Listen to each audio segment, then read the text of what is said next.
I'm going to get things started by turning things over to CSE Alumni Board Steve Savitt for a welcome message.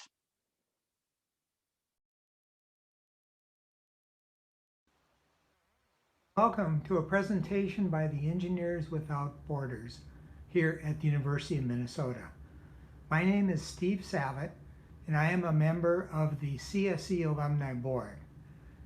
As a board activity, I serve as the chair of the Student Engagement Committee, whose goal is to expose CSE alumni to current student activities through events such as this one, as well as through programs like the Mentor Program, where we pair students with experienced alums who help students become better prepared for their future careers. I have been a long-term supporter of the Engineers Without Borders group and have always marveled on their creativity in providing indigenous groups around the world with the basic infrastructure of modern life, such as water storage and distribution systems. I am always impressed with the highly cost-effective solutions they develop and feel my financial support throughout the years has always been well spent on the systems they develop. I welcome you to this opportunity to hear about their great work and hope you will find their work as important as I have. Thank you all for attending today and continuing to be part of the life of this college. Thanks so much, Steve, for that welcome message, and thank you all for joining us today. It's my pleasure to welcome you to this special event featuring the U of M chapter of Engineers Without Borders. My name is Joelle Larson, and I'm the Director of Alumni Relations for the College of Science and Engineering. Before we get started, I just have a couple of quick housekeeping announcements. First, if you prefer to listen to today's webinar by phone, you're able to do that by using the directions on the screen. Those were also included in the confirmation email. Andrea, you need to go back one slide. The confirmation email you would have received from Zoom, as well as the reminders you received yesterday and about an hour ago. We will have time to take questions at the end of today's presentation. Please make sure you put your questions in the Q&A box at the bottom of your screen. Do not put them in the chat. The students won't be looking in the chat. They'll be looking at the Q&A. We have given you the opportunity to comment on and upvote questions, so we can try to make sure to answer the most popular questions with the time we have. We are recording the webinar today, and we'll send the link to everyone who registered. It usually takes us a few days to get it up on the college's YouTube channel, but we will send an email with the link to watch this recording after the presentation. And finally, you'll notice that a live transcript is on, and if you wish to hide it, you can go to the bottom of your screen to the live transcript control and select hide. So now I'd like to turn things over to EWB Chapter President Jacob Herman to get us started. Thanks, Joelle. I'll just take a moment here to share my screen, get that pulled up. Are you able to see it okay? Okay, awesome. So thank you, and thank you all for being here today. We're really excited and grateful for this opportunity to share a little bit, a brief snip about what our club does and what we're so passionate about. So to start, my name is Jacob Herman. I'm a senior in computer science, and I'm the president of the Minnesota chapter of Engineers Without Borders. Today I'll be speaking with Danny Alfonso and Sneha Sinha. Danny is our senior Guatemala project lead, and she is a junior studying mechanical engineering. And Sneha is a junior in chemical engineering and the project lead of the Ethiopia side of things. And then finally, we have Laura Amundsen. Laura has been an invaluable part of our chapter for the past 3 years. She is a professional mentor for our Guatemala project team and has traveled with the team twice to help with implementation. Before she got involved with our chapter, Laura was deeply involved with the EWB professional chapter in Chicago and also traveled with that group. Laura is a proud CSE alum with a degree in civil engineering, and she has a passion for infrastructure design and construction. When she's not working with us in EWB, she is vice president at WSP USA, a global engineering firm emphasizing in infrastructure and transportation. So before we go into what our projects are and giving you details on that, we did want to do a brief overview of Oh, I'm sorry. Slide was not that. These are the people that would be presenting today. But before we go into what our projects are, we did want to do a brief overview of what is Engineers Without Borders. So EWB USA is a national organization founded in 2002. We currently have about 9,500 members and 493 projects underway from all of the chapters across the nation.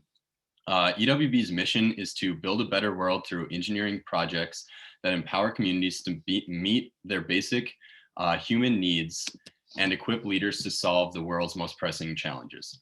Now, they do this through infrastructure projects such as drinking water and irrigation projects, sewage and sanitation systems, roads and bridges, schools and other communal buildings, and even electrification of rural communities. Now, we at the University of Minnesota are a single chapter of this national organization. Our chapter was founded in 2006. We have approximately 100 members that attend meetings any given week. And then we have 5 projects underway. 2 of these are our main, international projects that we'll tell you a lot more about. And then we also have a few local projects that we've been working on in the recent years. Our chapter specifically emphasizes in water distribution, though we have had projects that branched out into other realms of infrastructure in the past. And then finally, these bubbles along the bottom that you see is kind of what we at EWB see as the ingredients to a successful project. And so the first one listed and the most important is community. Every project in Engineers Without Borders is community driven, meaning that they actually have to apply to EWB USA to have a need in their community addressed, rather than say an external organization coming in and assessing the community and determining what that community might need. These are needs that have specifically been identified and applied for by the community. Next, we have our in-country NGO, who I like to consider are our boots on the ground. Since we are working remotely, especially during COVID, we're not able to do everything that we need to do in country. And so it helps to have these in-country contacts that are able to actually visit the community and perform these tasks. Next, we have our project team, which of course is our chapter and the students that and mentors that make it up. And then finally, we have our funding and technical partners. So our project, here is a map of some of the countries that we've been working in since our inception in 2006. As you can see, we have projects that have been completed and are no longer running in Honduras, Bolivia, Ghana, and Uganda. And of course, our 2 focuses right now are our projects in Guatemala and in Ethiopia. Finally, we have this local section pointing to Minneapolis, and that's because a few years ago, during one of Guatemala's assessment years, we actually decided that because we had less work to do, we would take on a local project to help our community and use some of the spare time that we had during that school year to fulfill one of these projects. And so after that, the project, which Daniel will tell you more about later, went well, and we decided to do it again for Ethiopia project when they had a down year in design. And finally, this past summer, in the wake of the George Floyd the protests and the damage that was done to parts of the community, we actually formed an independent project team to address some of those needs in our community. And really from there, it's blossomed into, while we couldn't work directly with the Lake Street neighborhood because they were just inundated with support from the community, we found a lot of other community partners that we're really excited with to work with in the future. And so that part we won't go into as much detail about today, but that is a really exciting new component of our chapter. And I would encourage you to look for more at our website if you have time. With that, I'll go to our project updates. Maybe, there we go. With that, we'll go to our project leads who will tell you a little bit more about our projects, starting with our Guatemala project lead, Danny Alfonso. Hi, everybody. I'm Danny Alfonso, and I am a junior in mechanical engineering and also senior project lead for the Guatemala project. And I'm excited to tell you guys today about our projects this year. Okay, so next slide, please. All right, so we are partnering with the community of Shirihuyu. Shirihuyu is located in the municipality of Comalapa, where EWB, University of Minnesota chapter, has been for the last 14 years, and this is actually our 5th project in the municipality. Shirihuyu is a relatively small community of about 250 people. For reference, our last project was about 1,200 people. They don't have a school or health center, and their current water sources are hand-dug wells and untreated spring water. The hand-dug wells are an unreliable source of water, more and more are running dry, and water levels fluctuate with the wet and dry season. Shirihuyu is also isolated both geographically and culturally. Geographically, Shirihuyu is about 40 minutes from the municipality center, making it hard for water trucks to reach the community of Shirihuyu, and also hard for Shirihuyu to go to the municipality center for basic things or communications. Shirihuyu is culturally isolated. They are a community of Ladinos, which means that they are not indigenous, while the rest of Comalapa is majorly indigenous. So Shirihuyu speaks Spanish, and Comalapa communicates in their native tongue, Kachikal. So both of these are barriers for Shirihuyu to get help from the municipality. We shifted into remote assessment in 2020. During assessment, we like to get to the root of the issue. We really want to understand the need so we don't impose a solution to a problem that the community may not have. Typically, we do this in person, but when COVID-19 changed the way we worked, we shifted to remote assessment. Assessment consists of quantitative data like topographic study, water quality data, flow rate data, and qualitative data collected through the form of a demographic survey, where individual community members have a chance to give input like what their current water usage practices are. The last thing we do for assessment is confirm the community contribution. The community pays for about 5% of the project and provides in-kind labor, so the community also has stake in the projects and ensures long-term sustainability. So from all of this, the community identified need is for clean and consistent drinking water, and they actually bought 2 springs for this purpose. However, the spring water is right next to this contaminated runoff water. So we are to separate the 2 water sources and create a spring-fed water distribution system. So this past year, we shifted into design and implementation. We have a project team that consists of about 40 members split up into different subgroups that design major components of the system. And the system goes like this. First, the water is collected through a collection dam and then brought to a temporary holding tank. From there, the water will be pumped to a distribution tank at a local maximum in the community where sanitation occurs. After that, the water will be gravity fed through a pipeline network and ultimately exit at tap stands in every home in the community. We design pipelines using EPANet, which models hydraulics, and we use this to find the different pressures throughout the system, the effect of varying pipeline diameters, test distribution tank locations. And this is where the intersection of technical design and human needs kind of come to fruition. We check all of these designs with the community through our monthly community calls. And one thing that we really needed help with was finding a distribution tank location. As designers, we proposed a few locations that would give the most optimal pressures throughout the system. But the tank, if the land for the tank isn't available through land ownership problems, then we cannot build there. So with the help of the community, we found a tank location that would work for us as engineers and for the system and for the community based on what was available. Another example of this is designing a variety of tap stands. Some households would like their tap stands attached to a pila, which is shown here on the bottom right picture.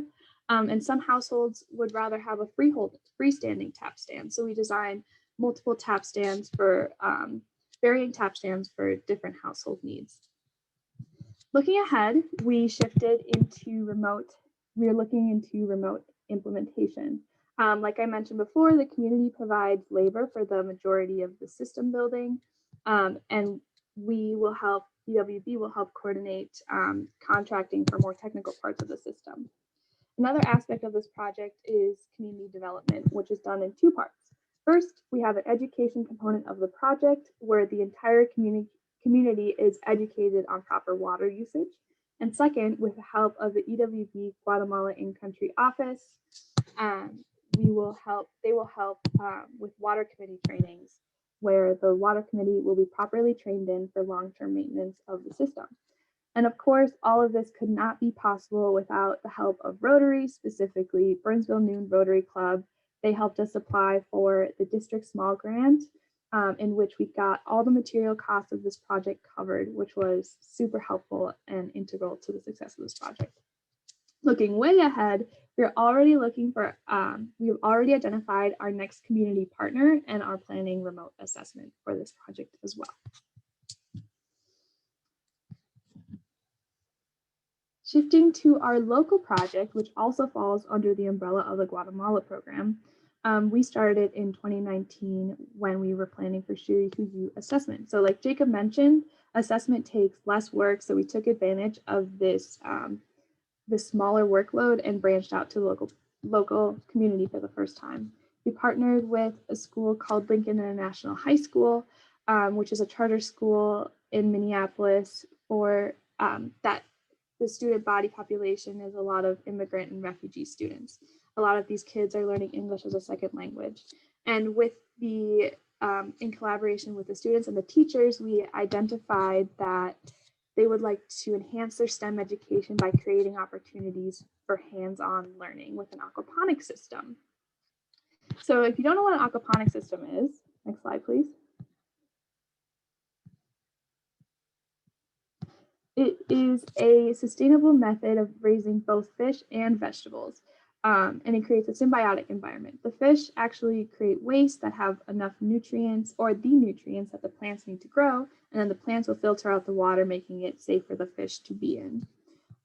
Last year, we completed one module, and it has been sitting in the 6th floor of the civil engineering building, and we check on it twice a week. The bottom picture on the right shows the plants that are currently growing. And we ultimately would like to deliver 3 modules to Lincoln International High School. 3 modules is so that the students and teachers can run an experiment on 2 modules and have 1 module as control. The last 2 modules will be constructed this semester following social distancing and COVID safety protocols. Also, we wanted to offset the energy usage used by the UV lights and the pump with an energy audit. So we helped LAHS get set up with an energy audit that led them to $13,000 in savings, which is awesome. And that Lincoln International High School is also making a transition to greener energy usage. So that's really exciting. We would like to thank Boston Scientific for who granted us enough money to cover all material costs for this project, and this definitely would not have been possible without them. So thank you, Boston Scientific. And that is it for the Lincoln International Project and the Guatemala Project. And I would like to now hand it over to Sneha Sinha, who is the Senior Project Lead for the Ethiopia Project.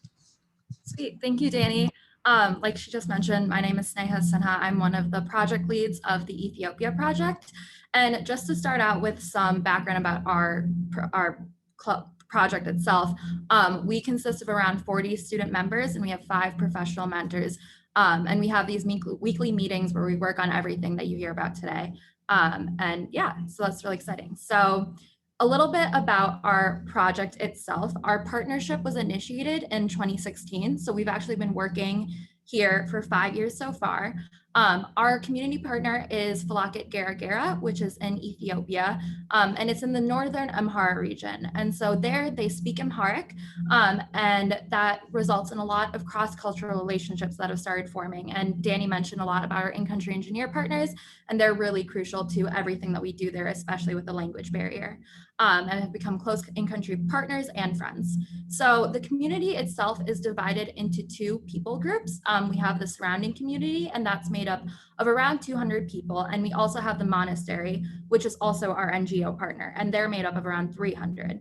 And so initially in our assessment year, which was 2017, we came to the conclusion that the needs that they needed addressed related especially to water delivery for agriculture. So for the surrounding community, it was just making their existing canal systems more efficient. And then for the monastery, it was providing them with these irrigation systems and also addressing the problem of deforestation. Geographically, this place or this community also has pretty distinct rainy and dry seasons.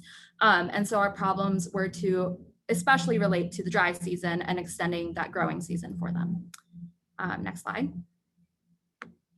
So like I said, we started in 2017, and in 2018 and 19, our members worked on the design phases and implementation phases for the project. And so basically what that looks like is that during the semester, the school year, we're working on all of our designs weekly. And then in the summer, in a non-COVID year, we get the opportunity to actually travel in country and have a small group go and implement the designs that we've worked on. So for the drip irrigation system was one of these components, and this was to address that need of water accessibility for agriculture for the monastery. And so this involved a pipeline system and reservoir, and you can see those in the top two pictures up there, as well as designing a solar pump to power that whole system. To address the issue of deforestation, we took on a project of a solar injera cooker. So injera is the bread that is eaten breakfast, lunch, and dinner by our community partners, and it's a flatbread. And so one issue that they came into was that they were using a lot of wood to cook this injera. They cook literally 250 injera a day. And so our goal was to build a solar cooker that can then function and replace that existing wood burning option.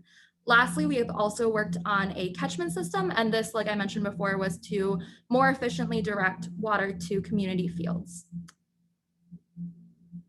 So transitioning into this year, our implementation phase 3 actually started last year in 2019. And so with COVID, we were not able to travel in May. And so we've continued on this implementation phase this year and really spent this time just kind of refining and revising our designs. Specifically, we've continued to work on the solar injera cooker project.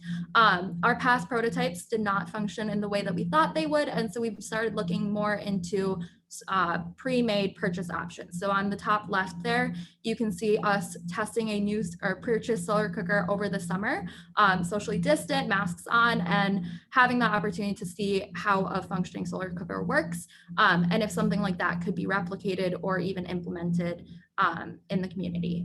As well as that, we have also took on a project that we've been calling the Warragula Pipe Bridge. And so this is a pipe crossing project, and we're trying to basically direct water from one side of a ravine to another that's completely dry during the dry season.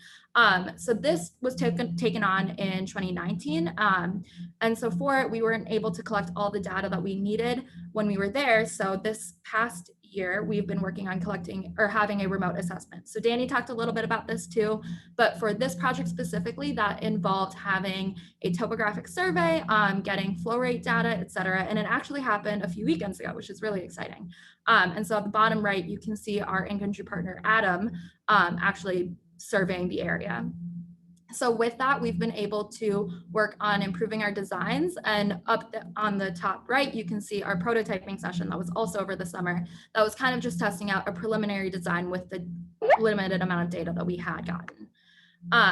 And then we've also been finalizing the installation of that solar pump that I mentioned and so you can see the solar panels there, and as well as figuring out and refining our drip irrigation system given that solar pump installation. And so kind of looking ahead, we are now planning a remote implementation entirely. We have decided not to travel this May, specifically related to COVID and safety and the health of our in-country partners and ourselves. And so we are working on developing and strengthening our in-country relationships as we hope to wrap up in this community of Flacket Gargara. So that's pretty exciting stuff. And then I will now transition a little bit and talk about something else that we've worked on this year. So kind of building off of the momentum and the success of the Lincoln International High School project, our Ethiopia program decided to also take on a local project this year with the Urban Farm and Garden Alliance. So we've been calling them UFGA. And UFGA is a network of 10 community gardens throughout the Rondo and Frogtown neighborhoods of St. Paul. Super convenient, right off the light rail, so it's pretty easily accessible by us. And their mission is really rooted in environmental and racial justice. Specifically, their slogan is building wealth through health. And so we've started this project, like I said, this past year, and we've been designing all through fall 2020 and are hoping to implement in spring of 2021. And the project itself consists of working on some community garden improvements in the Peace Sanctuary Garden. And so this garden specifically is also the home of their children's programming. And so what's really exciting about that is not only are we adding improvements to the garden to kind of maximize the utility of the space, but we also get to incorporate different STEM educational components into that. So on the next slide, I'll talk a little bit more about what those have been. So yeah, starting out, we've outlined kind of 5 different components of different projects that we're working on to maximize the utility of the space. And this was all done in collaboration with UFGA. We had a bunch of meetings over the summer kind of outlining all of this. So first off, we decided on designing a greenhouse, and that is to extend the growing season of the area, or that garden specifically, and also kind of serve as like the hub of the Environmental Learning Center and provide an opportunity to see how greenhouses work. And so you can see a CAD drawing of that on the top right. We also are working on a rainwater catchment system, and this is to harness rainwater that from the existing structures in the garden and reuse it to water all of the plants in the garden. And so that goal also is to minimize the use of city water. And so on the bottom right, you can see a drawing of one of those different, of that system that we're working on, of a component of it. We've also been working on a permeable paver design, and then we'll be installing those. And so on the top left, you can kind of see a map of the Peace Garden site and the new layout that we're proposing. And so the goal of this is to increase handicap accessibility to the garden. Like I mentioned, really emphasizing the use of the garden by everyone who can access it. Lastly, we've been also working on a solar power component. And so also on that rainwater catchment picture on the bottom right, you can see that there are 2 solar panels on that garage, and those are going to be installed pretty soon. And so the goal of that is to serve more as a demonstration of how solar energy functions and what it does and how it works, as well as it'll be used to power some lights and some charging stations. And so, like I mentioned before, we've been working on really increasing the STEM educational components. And so with all of these things that I've been discussing, we're also working collaboratively with UFGA and with our other partners to build educational materials that can accompany with this. And so whether that be of how a greenhouse works or a cross section of the different layers of the permeable pavers, just kind of showing how our thought process went into these designs. And that's been pretty exciting. And so with UFGA, because they're so nearby too, we've been able to build a really close relationship with them, which has really been key driver to this project. So you can see on the bottom left, there's a picture from over the summer. And so our members collected donations and donated some food and supplies at one of their food distribution sites over the summer. And we've been having these bi-weekly meetings to kind of provide feedback and collaborate on these designs. And we've also been partnering with them to help them apply for grants to buy the materials for this project. And so, so far we've raised some of the funds needed from our partners at the American Society of Agriculture and Biological Engineers, Capital Region Watershed District, and Xcel Energy. And those will also go in to purchasing the supplies necessary to build this project when we start that after spring break. So with that, that kind of wraps up everything on the Ethiopia program. And I would like to hand it off to Laura to kind of talk about what it's like to be a mentor with EWB. All right. Thank you, Sneha. I'm really excited to be here today to share my EWB experiences with you. I've been involved with EWB for 8 years, and I've been a mentor to this group for 3 years. As a mentor, During the school year, I participate in the weekly meetings, which are now conducted over Zoom. But we kind of do the same things as we do in person, and we support the students during the implementation travel. Our roles as mentors change and evolve depending on the phase of the project. During the alternatives analysis and design process, we're technical resources, and we bring our personal and professional experiences to support the students. And then during implementation travel, we're just part of the team performing construction. With my professional experience in bridge and highway design and construction, I find that I mostly call on the experience that I gained from the previous travel trips with the Chicago professional chapter. This group participated in 5 trips where we built a rather large water project in Honduras. And through that, I learned a lot about community relations, piping, trenching, concrete construction in remote locations, things like that. I've traveled twice with this team implementing the Parashah water project. And the first trip was focused on building the slab support for the water distribution tank. And then the second trip was included building tap stands and connecting all the pipelines. One of the memorable moments, and you're seeing one there. This was a pretty memorable moment, building the tank slab, seeing the success. It's important for everyone, the community and the project team, to just see how they're planning and their design work worked out. And this was one of them. This is a huge success. It took many days to implement, and it was really a big deal. Another memorable moment for me is that I got to say, it's really a thrill to work with project teams that consist of large numbers of women. For most of my career, I've been the only woman in the room. And once in a while, I'm involved with projects where there's maybe a few women. But this has been a really important thing for me, to be a role model, and to just a really fun experience to work with a large number of women. I think it's also important to talk a little bit about what the students gain from their EWB experience, because we're all changed by the projects that we're involved with. So for the students, each project offers an amazing amount of leadership and project management opportunities at all levels. There's many roles to fill, and there's many technical opportunities as well as non-technical opportunities. The technical opportunities are pretty obvious. Students gain technical experience with whatever project they're involved with, but there's also opportunities for students in business and marketing and other broader disciplines for things, really important aspects of what we do, like fundraising, social media, grant writing, and those sorts of things.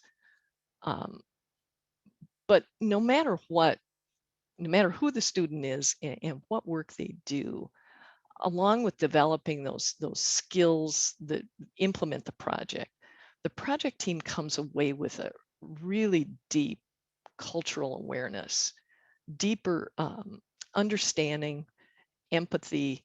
All of these are important outcomes for any business in our world today. So as with many mentoring experiences, mentors often learn as much as the mentees, and I learned a lot working with this team. And I think that you've heard a lot about how they do their work from Danny and Sneha and Jacob, but I can share that they are faithful stewards of project money. There was a lot of care given to getting the most done for the least amount of money, and they're supportive teammates to each other. Everybody had a role, and the camaraderie among the team is just really inspiring. Every week is just really inspiring to work with the students in the weekly meetings. There's just there's a lot of energy there. And I think this is a really important point because it was something I really learned. They're very thoughtful about the work that we did.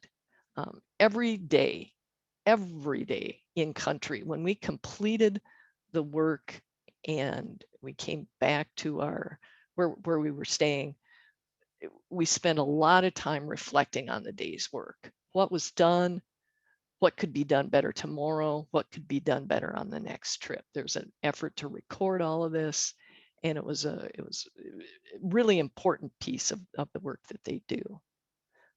Jacob, could I have the next slide? So in closing, some of the takeaways that I have from my work with EWB is that life in the developing world can be a challenge, and clean water shouldn't be part of that challenge. It should be available to everyone. Something else that I've learned in my travels is that families and children are the same around the world. Parasha and other small Guatemalan communities where we work are pretty far from the big cities and the things like gang violence that we hear about in Central America.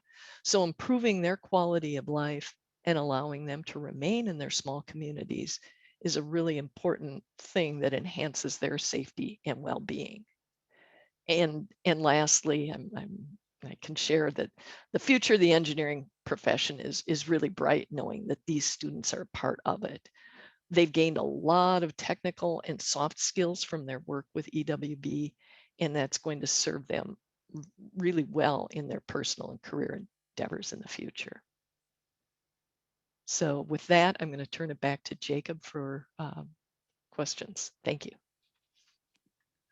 Yeah, thanks, Laura.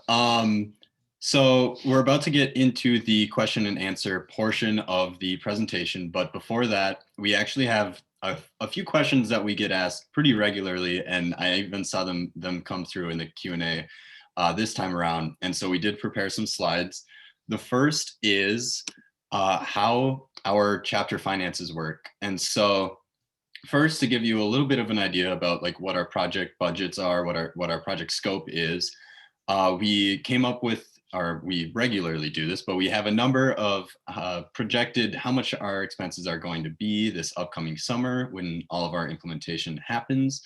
And because of COVID, more or less stopping our projects from being implemented last year, we're also grouping in the 2020 expenses into one lump sum. And so our project expenses from Ethiopia, Guatemala, Lincoln, and UFGA over the past 2 years, as well as some administrative costs like tools and events and stuff like that, it comes out to about $102,000. This, it's worth noting, does not include about $25,000 per year of travel expenses. And so if we had been able to travel these past 2 years, that number may have looked more like 150,000.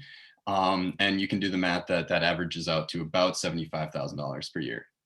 This isn't, perfect math because some of our contracting expenses wouldn't have been necessary, but that gives you a general idea about how much we spend each year. It's worth noting that as a student chapter and as a EWB chapter in general, we're actually responsible for fully funding our projects. And so all of the money that is going to be spent in this upcoming year is fully fundraised by a team of a handful of students that their main job, or at least what they have decided to do on this given night of their week, is to meet and write grants, apply for grants, reach out and do donor relations, stuff like that. And so all of this money is raised by our chapter by either private benefactors, corporations, or charitable organizations. The other thing that we frequently get asked is, how can I get involved in the chapter? And so If you want to learn more, I want to encourage you to visit ewb-umn.org/get involved. That is a page that will have links to, all of the different ways, not all of them, but the major ways that you can get involved. And these are, first, join the pack. We're actually starting a new group called the Professional Advisory Committee. And so this is going to be a group of professionals that serve as a pool of technical skills and resources that we can pull from. Our projects can sift through, look for a skill they need, and then pull from as needed. We've been very fortunate. We've been blessed by having great mentors like Laura around that can fill that full mentorship role of being at project meetings every week and stuff like that. And so at this point, we, as a student chapter, we're fortunate to be more or less, what's the word I'm looking for? Saturated, there we go, saturated with mentorship. And so at this point, we're not actively seeking additional mentors, but we are really excited about this idea, this ability to have this pool of resources that we can pull from as needed. Second, we have Be an Ambassador. While we do have individuals as donors, we have companies, we have charitable organizations. Some of our most valuable resources are the individuals that actually go out and share our story. They're champions for us at their companies or at their organizations. And that's really where some of our most valuable resources have come from, because they're able to go out into the community and touch people that we didn't even know were there and there to help us. And so if you really agree, if you are passionate about the work that we're doing, that's a great way to get involved and help our organization. Next, we have a mailing list that we're going to be starting up for following along with events that we hold twice a year. We hold donor events that just provide general updates to the status of our chapter, what our projects have been working on and stuff like that. And we'll use this mailing list for other things like just maybe once a semester, a general project update, or maybe update after implementations and sending out photos of the work we're doing and everything like that. So the details of that haven't been fully worked out, but essentially that is going to be the way to follow along with our chapter and the work that we're doing. And then finally, of course, as I've mentioned, we fundraise all of the money that we spend ourselves. And so we're always looking for donations. And again, for any of these, please go to our website at www.ewb-umn.org. And then if you go to /get involved, that will be this page that specifically helps you find the resources that you're able to provide and connect you with ways to get connected with us. And so with that, I just want to say thank you again for your time today. We are so grateful to be able to share, what we do, and we're all so passionate about the work that we're doing. So visit our website if you want to know more. We have a list of officers that you can reach out to. My contact information is on there. If you want to know more, I can connect you with those resources. But the website is really the best place to go to learn more. So I'm going to invite the rest of the panelists back, and then we're going to go into a Q&A section. I've kind of been monitoring the Q&A thing, and hopefully I answered some of the questions there.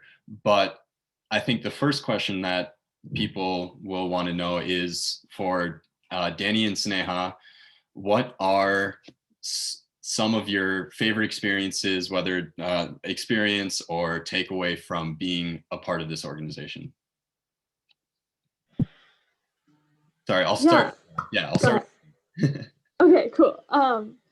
Well, my favorite takeaway from all of this is the application of engineering to make an effective impact, and the intersection between human-centered design and designing for humans, and the technical components and the balance between the two. And I talked a lot about that when I was talking about the Guatemala project and the work that goes into designing the system.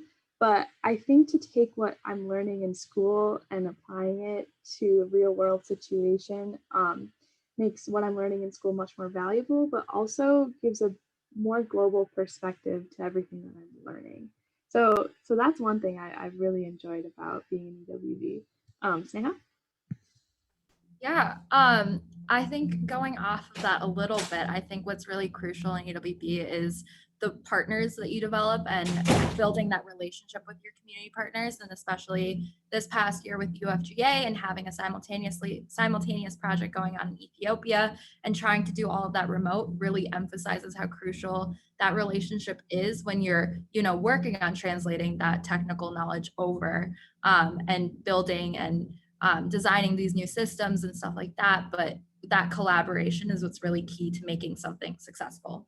And so that's something that I think has definitely been my key takeaway, especially this year with COVID and how that kind of threw a wrench in all of our plans. So, yeah. Awesome. Thanks, guys. Danny, question from Matt Johnson. I've lost the question now.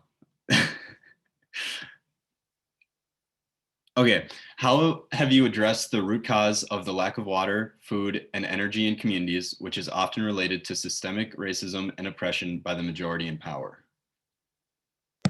Yeah, that's a really good question. And actually, we have this conversation internally quite often within EWB, within our admin team. Jacob and I have conversations about it, Sneha and I have conversations about it. And we really want to recognize and understand how did these communities get to this position in the first place. Recognizing the history and the destabilization of these countries is really important. Now, we are engineering students designing a water distribution system, and we do our best to get we do everything we can to get historical context before working with them. But also, like, we are an organization addressing a symptom of the root cause. That being said, we've been in Comalapa for the past 14 years, and we're building relationships with the municipality, which is a larger governing body than the community. And the municipality is the municipality is getting increasingly involved with the community in their projects, and the professional chapter, Minnesota's professional chapter of Engineers Without Borders, is also looking into coming into Comalapa. So the municipalities do have a lot on their hands in terms of, like you said, food, energy, water, and EWB can alleviate some of that stress by implementing these water distribution systems. So there are a lot of things that need to be addressed in this growing municipality, but this is one thing that we can do as students. Does that answer your question? Yeah, thank you. For Sneha, have you observed any needs related to internet access for communication and access to information and education? Yeah, so our in-country partners in Ethiopia actually don't have access to internet there. And so communication with them has been basically kind of a process and has definitely been a learning experience. And that's kind of why I've been talking about how important it is to have that like relationship established in creating a successful project. And so the way that we actually get in contact with our community is through a channel of different contacts. So we have our translator, and he is a nurse who's traveling all of the time, and he's the one that we call up, and he translates all of our conversations, which typically happen at like 11 at night, if not later. And then we have our actual in-country contacts, and so that includes not only community leaders but also monastery leaders, and getting them all in the same room at the same time over one phone is quite a challenge. And so internet access is definitely something that has been challenging and is definitely also a need that we've seen. In our past 5 years in Philocket, we've actually also witnessed like more accessibility to electricity. I mean, still limited, but specifically related to like electricity and internet. And we can get cellular data there now. And so that's all kind of in the works and is happening. So there are needs, I think, that exist, but things are also changed in terms of the capacity in the past 5 years too. Thank you, Sneha. I am seeing the question from Eric. Thank you for your promptness going to the pack. I did just log on and I believe I've opened it up. I'm sorry, I forgot to open it up to non-U of M Twin Cities email addresses. So it should be working now. If not, feel free to send another message, but thank you for catching that. Going back to Danny, what unmet needs have you discovered in working with isolated communities that may be unrelated to an engineering problem, but is more of a socioeconomic problem? Yeah, I can actually talk a little bit about a past project that EWB UMN completed, I believe, 10 years ago in the community called Shakeen. And what happened in Shakeen was we built a spring-fed water distribution system. However, the community was not using the water in which we were intending for them to use. They actually left their tap stands on and filled these buckets called tinacas, like 4 of them, so that they could have water for the next day or 2. They just left it on, ultimately taking the water out of the system and not keeping it within the tank. So the system would run dry because the springs couldn't keep up with the people leaving their tap stands open. This led to something called sectorization, where water came only once every 4 days, but there was enough water outside of the system in these tinacas, but the system could only come once every 4 days. So this was an education issue. And that is something that we've addressed in other projects and future projects like Parashaw, which is our last project, and this project we rely heavily on the help of our in-country contacts to educate the community in proper water usage, how the system works, that the water is not going to run out unless the tap stands are left open, et cetera, et cetera. So that is one major non-engineering problem that we've tried to address through education. Thanks, Danny. Next, there are a couple questions in the Q&A section about our local presence here in the Twin Cities. And so I'll take a moment to, I'm sorry, I really breezed through this earlier, but I'll recap Rebuild a little bit. So last May, we actually, right after the uprising and the riots that I had mentioned, we were in communication with the professional chapter, and we collaboratively agreed to go ahead and here in Minnesota, the Minnesota professional chapter, they also have their own chapter.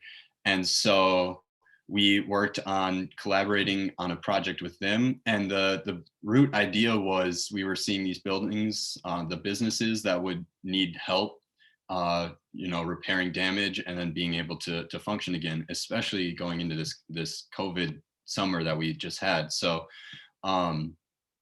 we actually never got into that deep of conversation with Lake Street Council because they were just so inundated with help from the entire community following in the following months. And so we kind of continued looking out into the community for additional partnerships.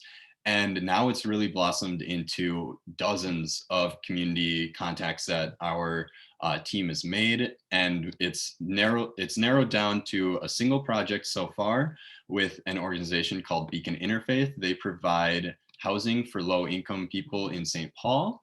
And so they are working on energy audits for that, for their buildings, their apartment buildings. And from there, we're looking at additional projects that we could maybe work with them on. But going outside the scale, like the next few months, even after COVID, we do plan on keeping this team alive and working closely with the professional chapter to acknowledge additional needs in the community. And so we don't really have a timeline on how long that'll last, but it's not a short-term initiative on our part.